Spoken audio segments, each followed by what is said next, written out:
What's up, everybody? Welcome to the 3 and Out YouTube page. I'm John Middlekauff, and we are talking football all day, every day. Make sure you subscribe, like the video, share it with your friends.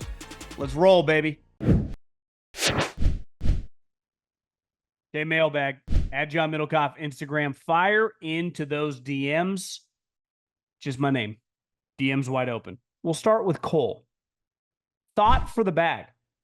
I was listening to your recap of the Falcons and the Eagles. And I think even more damning part about Sirianni going for it on fourth down when it was 0-0 that he was not consistent. If that is your philosophy, how do you not then also go for it again the next time when it's 4th and 3 on the Atlanta 6? This situation in particular felt like the Eagles had going for it written all over him. He kicked it. If going for it is your philosophy, go for it after the Saquon drop to end the game right there. Or leave Kirk backed up to his goal line. Sure, it's a 3-point game if you don't convert, but the Falcons only needing a field goal wouldn't have been as aggressive as they were down 6. He kicked again. Kick all 3 times or go for it all 3 times. And at the least, it shows consistent philosophy and strategy. There's no rhyme or reason. Well, I think there are a couple things there. Why he goes for it when they're down 9-7, because the game's playing out. So you realize this is not going to be some 30-27 shootout.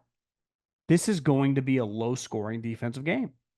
So the 3 points, as we talked about right after the game, are vital. You don't know that when the game is 0-0. But to me, the unknown is why you take the points. Because you have no clue how the game's going to play out. And regardless, 3 points do matter. Take an early lead. But I think it's much easier when the game has established itself for him to pivot from the situation where they're inclined to go for it always, but go, hey, 15 points might win this game. So if I take 3 here, that's a big deal. And he was right. It was a big deal. I think looking back at the situation at the end of the game, that if you run the ball on 3rd and 3 instead of throwing it to Saquon, Saquon had, I think the previous play just ran for 3 yards. So if you run for, let's say you don't even get the first down, but you run for 2 yards. Well, you do 2 things. One, you keep the clock going, but you also put yourself in the most advantageous possible of any NFL team because you have the tush push. So they would have just gone for it there with the tush push. It's like a 90% hit rate. Get a first down, the game ends. So I think Sirianni's all over the map. It's like he wants to stick with the analytics, but he's also got the gut feels, and then you find yourself in no man's land. Because it's not really, if you ask me like what his philosophy is, I don't know. He feels like a politician, just changes his fucking tune all the time. Newer listener, love the addition to my weekly rotation of pods. Central Valley native, wondering how can Fresno State football become a powerhouse and shake off its Mountain West stereotypes. Top tier coaching hire, crazy boosters in NIL. The support here is crazy and want your opinion. There is no shot. A school like Fresno State can't put any more resources given its situation, right? Them, Boise State, Appalachian State was that way for a long time. They can't compete. I know a lot. I know the head coach. I know a lot of people in the program and around the program. They're paying, their top paid player makes $120,000. They just have no shot to compete. You're not going to be able to keep players there. Why would you want to play in the Mountain West if you become a star and then people from the Big Ten or the SEC call? It happened 2 years ago where their best player went to Oregon in the transfer portal, and no one even blamed him because like his brother was there, but still, it kind of is what it is. Now, I think big picture as college football even shrinks in the sense of if we just go to 2 conferences, the Big Ten and the SEC just morph into the AFC, NFC. What happens to the Fresno States and Washington States and Boise States of the world? You can call yourself the Pac-12, the Mountain West. it's going to feel like the minor leagues compared to those games. Now, if they still play those teams in the non-conference, that's a big deal. I love Fresno State. Fresno State football is a huge reason why I'm sitting here right now. But I don't think there's anything they can do. I live out in Kansas, and I love to play golf and watch football. Brent, you sound like my type guy. I'm a big Chiefs fan and agreed with your instant reaction after the Ravens. I feel like this could be the best team we've had. 1 week later, I'm a bit worried because it does feel like we got outplayed and our O-line got worked, specifically the left tackle. Are the Bengals just a bad matchup for the Chiefs? Or why wouldn't every team we play do the same things the Bengals just did? Well, they're definitely a bad matchup. No team plays you better in the regular and the postseason as them. Right? Like you don't look at the Ravens as equals. How could you? Even the Bills can beat you in the regular season. You're now very you are not that you wouldn't be worried in a playoff game, but you'd be confident you're winning. This is the one game that just feels like they're mirror images of each other when they play. Now, what's weird is how can the Bengals look that good against the Chiefs and that shitty against the Patriots? But that's neither here nor there. When you start a rookie, and Andy wouldn't have started him if he wasn't their best option, and they invested a second-round pick in him, they believe in him. And starting a rookie is not about week 2. It's about the next 10 years, right? You think the guy is going to be a 10-year starter for you. I saw he had a comment today that sometimes you have to take a step backwards before you take a step forwards. Unless you're Randy Moss, there is a small percentage of rookies, even guys that are Hall of Famers, Pro Bowlers, that aren't going to have some bumps in the road. And playing left tackle, or just playing, you can play a right tackle too, as a rookie has to be, I would say, right up there with playing quarterback as a rookie. Because most weeks you are going to get Aiden Hutchinson, Max Crosby, TJ Watt, Nick Bosa. Like there are no left and right sides. These defensive linemen move wherever you are. They will hunt you down. Aaron Donald, if your weak player was a tackle, like they would put him over there. He was like a 3 technique. We saw Chris Jones doing that week 1. He's like, shit, I'll play over the right tackle. I'll play over the center. Play wherever he wants, wherever the mark is. And when you are a rookie, you are the person circled by the defensive coordinator and their best players. Think about what happened Monday night. Mitchell, the first-round pick from Toledo, who I would bet on becoming a really, really good player. Who did Kirk Cousins attack on that final drive? He went left 3 straight times. Or I guess 2 straight times for big plays against him. One time he bit on the flat route, and the other time they just attacked him with Mooney on an out route and kind of juked him out. Even though Darius Slay is probably not as physically gifted at this point in time as the rookie. But you just put the rookie in uncompromising situations. So he's going to have rough moments. There is no circumventing that.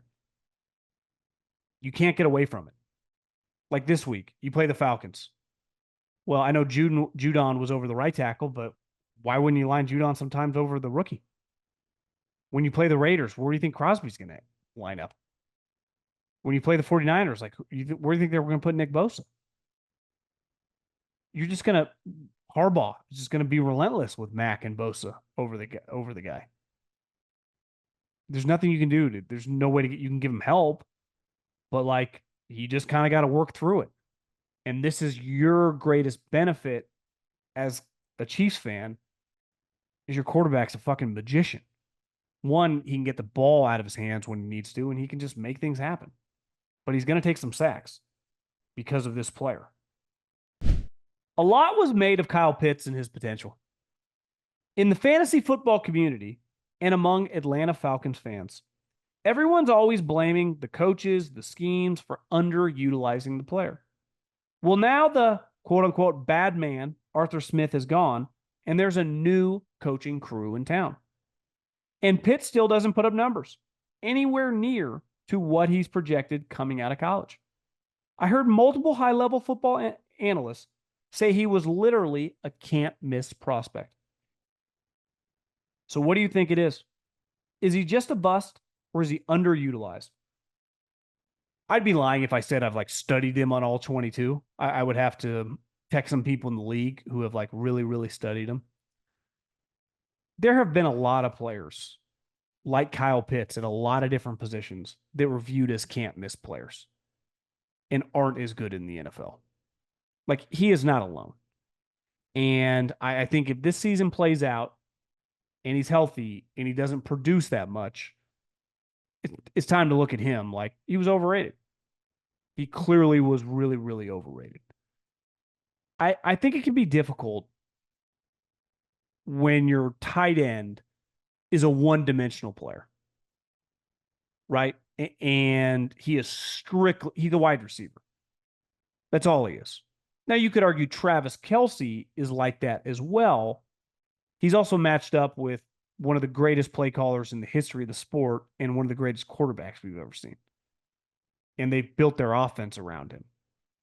Where you go, the Falcons are not building their offense around this player. What do the Falcons want to do right now with Bijan Robinson? They want to run the ball. Well, is Kyle Pitts going to block? Probably not. That's not going to be a strength of his. So he's a slot receiver. I don't know. I don't have a great answer for you. I do just wonder if it's more difficult to utilize this player in the flow of your offense than fantasy football experts thought, because he's such a one-trick pony, but you also have good wide receivers. You have a running game and an offensive line that you want to feature. I don't know. I mean, it's clearly the hype does not equal what we've witnessed. But I don't have a great answer for you. But like I said, he's not alone. It happens to a lot of players. Touchdowns, TD, Huddy, taking it to the house, in for 6. I like to call it a tug. Whatever you call touchdown, one thing's for sure. Touchdowns matter more at DraftKings Sportsbook, an official sports betting partner of the NFL. On the ground, in the air, special teams or defense, we do not care how you score them. We just want to bet touchdowns. And DraftKings Sportsbook is the #1 place to bet touchdowns. Ready to place your first NFL bet? Try betting on something simple like a player to score a touchdown. Go to DraftKings Sportsbook app and make your bet today. Ready to do a touchdown dance of your own? I know I do it all the time. New DraftKings customers bet $5 to get $250 in bonus bets instantly and get 1 month of NFL Plus Premium. Download the DraftKings Sportsbook app and use the code JOHN. That's code JOHN for new customers to get $250 in bonus bets when you bet just $5 and get 1 month NFL Plus Premium. Only on DraftKings. The crown is yours. This came up last night because those two running backs. This is a question. Do you think that the running backs are becoming more impactful than in previous years? And I think we've talked about this on previous episodes. The running backs, they became controversial when the teams wouldn't pay them, wouldn't give them contract extensions, right? It wasn't a media created narrative. It was the team did something and the players and all of us that watch and talk about football reacted to it. But the teams, the GMs, the owners, the coaches, they did it. They started paying guards and centers way more money than running backs. And would I take Saquon Barkley at 12 or, Saquon Barkley at $12 million or some of these free agent guards that were making $19 million during this free agency? I would take Saquon Barkley every day of the week because I would feel pretty confident that I could draft and develop a guard. Now, you could say the same thing at running back, but if I had to pay a guard $19 million who's not a Pro Bowler or pay a Pro Bowl running back, I'm paying the running back. So why has it shifted?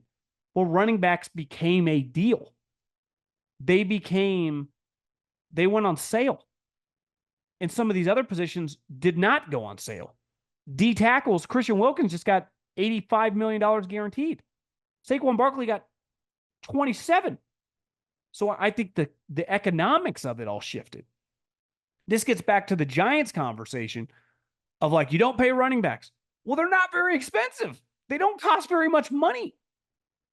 They're not like, it's just cheap. Saquon, his hands are clearly, he's not Shady McCoy. He's not Christian McCaffrey. His hands are a question mark. They're not great. They're not bad, but they're just kind of, as the kids would say, mid. But he is a fantastic player. And if I can get that player for $27 million, it's a no-brainer. It's the easiest contract Howie signed in the last like 5 years. I also think when you look around the NFL, there are just a lot of good running backs. You know, the Colts-Packer game was Josh Jacobs, Jonathan Taylor. Last night, Saquon, Bijan Robinson. You just go to all these games. It's like a bunch of Thursday night game. Breece Hall and DeMondre Stevenson. Like, these are all just like really, really good players. So it's just supply and demand. A lot of just good running backs are in the NFL. Like guys that are legitimate starters that can run inside, they can run outside. Most of them catch. Most of them are 3-down players. So if I can get that guy for $10 million a year, it feels like a pretty good signing than overpaying some of these guards and centers. Now, if you have a guy that's like a 7-time Pro Bowler, Creed Humphrey or Jason Kelsey, okay. If I'm paying Larry Allen, okay. But it's like paying some of these guys that are not going to go to the Pro Bowl, $18, $19 million. I'd argue we've jumped the shark there. Eagles fan. Everyone talks about how great and talented Jalen Carter is. I'm not seeing it all. Am I missing something? Well, physically gifted, his skill set is elite. He's 6'5", 300 pounds, quick as a cat. But as Belichick would say, like, well, can he play? And his flash plays in college and in the NFL are still elite. But when you watch over the course of a game, you don't feel his presence. Right? The best defensive tackles in the NFL, you don't watch the Chiefs and not feel Chris Jones. You didn't watch Aaron Donald and not feel him. J.J. Watt when he was humming. Like, you feel that player. And you watch the Eagles, and you don't feel either of the dudes. I saw one of the former Eagles, Joyner. I want to say Wally Joyner, but I'm blanking on his first name. I think he's in the booth with Merrill Reese, called Jordan Davis a bust. You know, like, you invested 2 top 15 picks in these 2 players. Like, Jordan Davis is irrelevant. Now, him, different, like Jalen, when you draft Jalen in the top 10, you're expecting him to be a double-digit sack guy every single year. Well, I read a story today. He didn't start the game. Why?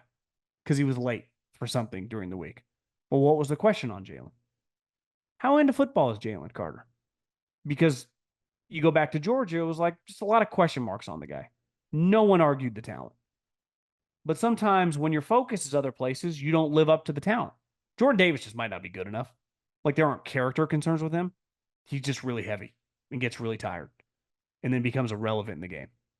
Because I think Jimmy Johnson said it, but maybe it was either like Newt Rockne or Vince Lombardi. Some famous coach said fatigue makes cowards of us all. And basically he was just giving a pump-up speech to Miami like 10 years ago. This is way after he was done coaching. But just why being in shape is such a big deal. Because it doesn't matter if you're Mike Tyson, if you're Ray Lewis, if you're fucking, Barry Sanders. If you are tired, like, fatigue makes cowards of us all. You are not the same player. You can't function when you're out of shape in the NFL, in football in general. Like, anyone that played high school football, if you're sucking wind, like, you start getting shoved around really quick because you don't have anything. And so to me, Jordan Davis, you're getting little to nothing out of him. And Jalen, like, there are just still question marks with the guy. Obviously, the player, he had a flash play last night, but they didn't draft him in the top 10 for flash plays. And you just have to wonder, like, is he ever going to live up to the talent? He is talented. He is really talented. Not playing like it, but it's there. But there have been a lot of players like him throughout the history of the league.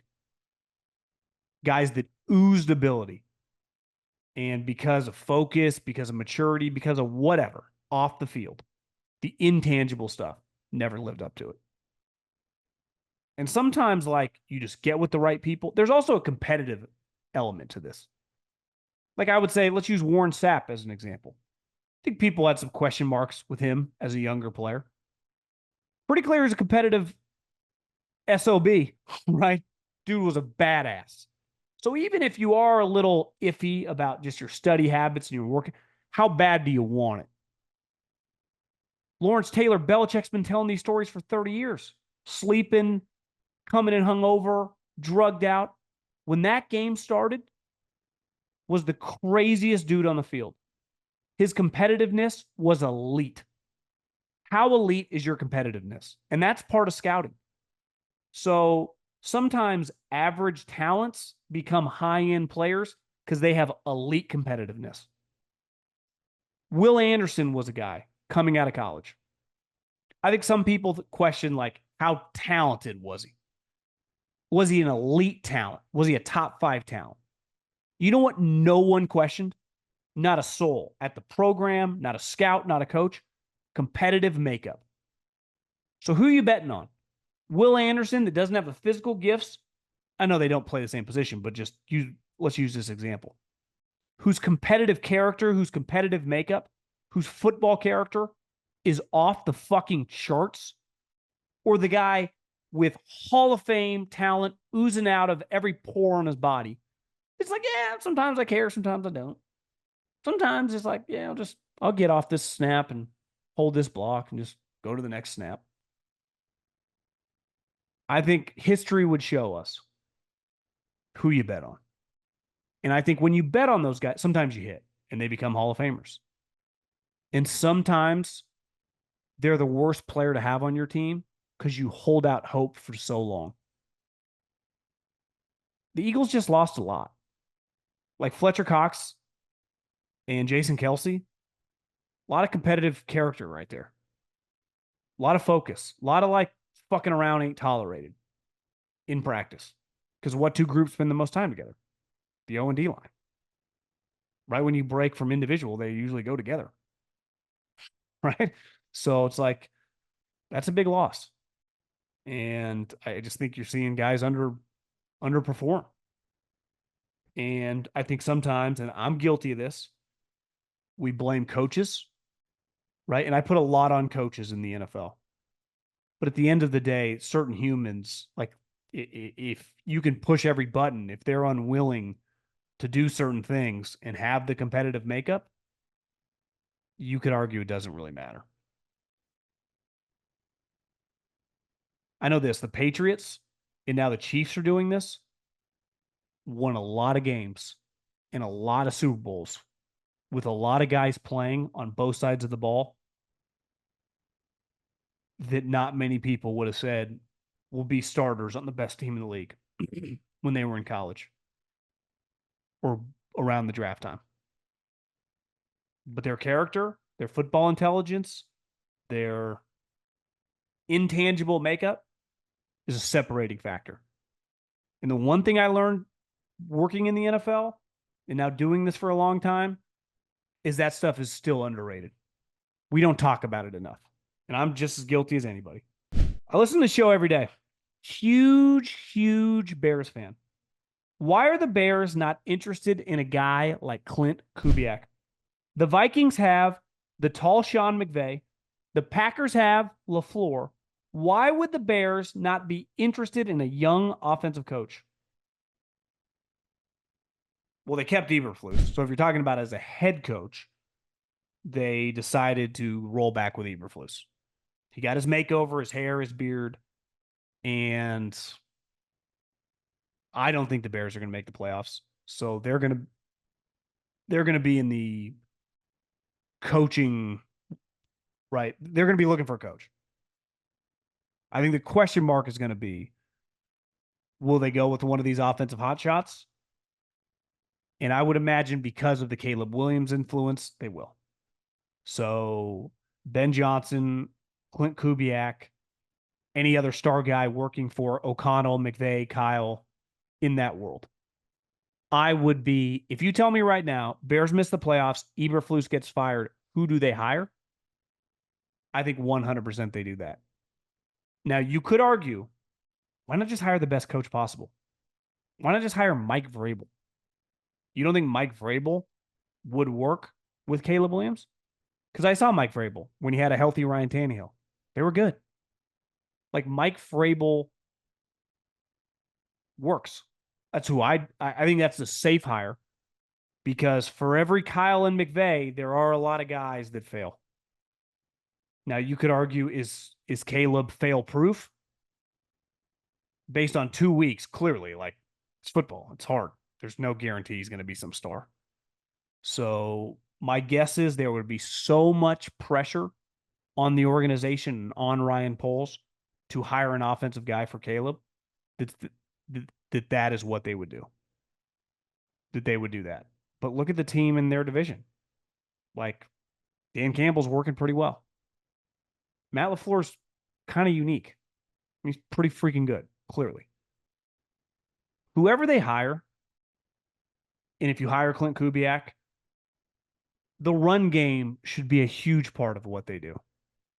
It should become Caleb Williams' best friend. It translates to bad weather.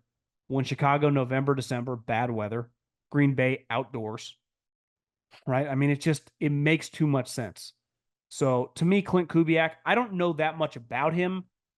Like, I don't know him personally. But what he's doing and his resume with that offense speaks for itself.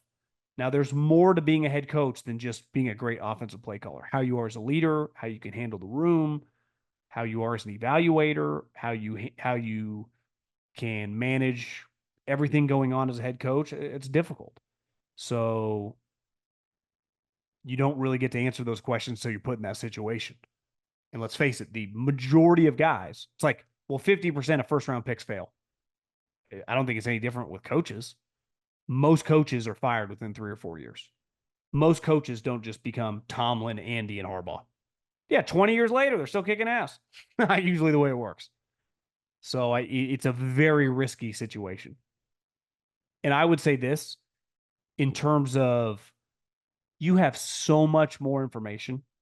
Like when Ryan Poles drafted Caleb Williams and Rome Odunze, the amount of scouting, information, due diligence they have done on those two humans was countless weeks. Not hours. I'm talking weeks.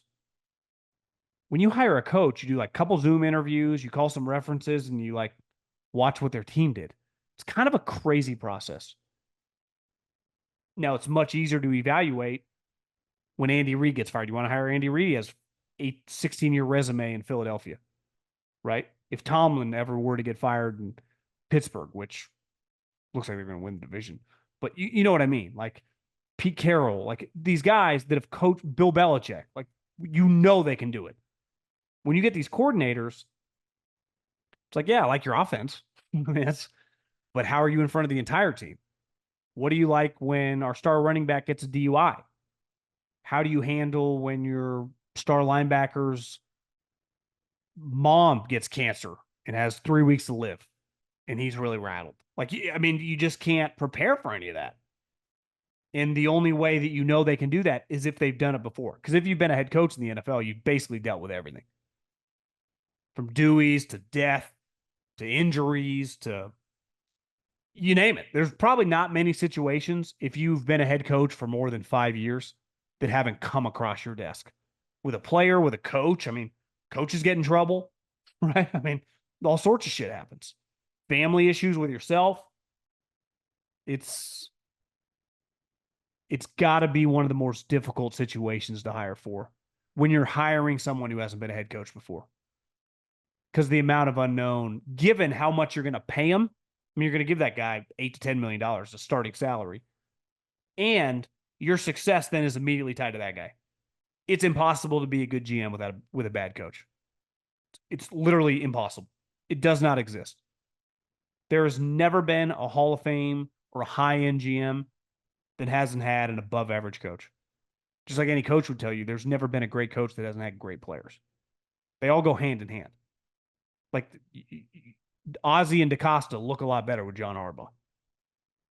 Brett Veach be the first to tell you, I look a lot better with Andy coaching the guys. It matters a lot.